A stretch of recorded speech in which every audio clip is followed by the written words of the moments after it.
বাংলাদেশ থেকে এই প্রথমবারের মতো ওয়ার্ল্ড চ্যাম্পিয়নশিপ খেলতে গেছে টিম আরএসকেরা, কিন্তু তাদের খেলা খারাপ হওয়ায় কিছু পোলাপান দেখছি তাদেরকে হেড দিতেছে, বলতেছে তার জায়গায় আমি থাকলে ভালো খেলতাম, আরো ভালো কিছু করতে পারতাম। বাহ বাহ।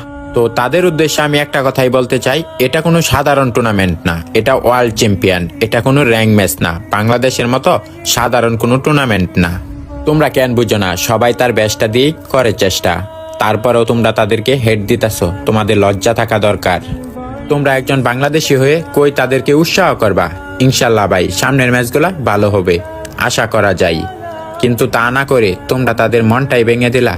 তো আমি টিম রেড হক্সকে এই কথাটাই বলতে চাই, তোমরা কারো কথায় মন খারাপ করবা না, তোমরা তোমাদের মতো এগিয়ে যাও, আমরা তোমাদের পাশে আছি। তোমরা হারলেও আছি, জিতলেও আছি, আমি একজন বাংলাদেশি।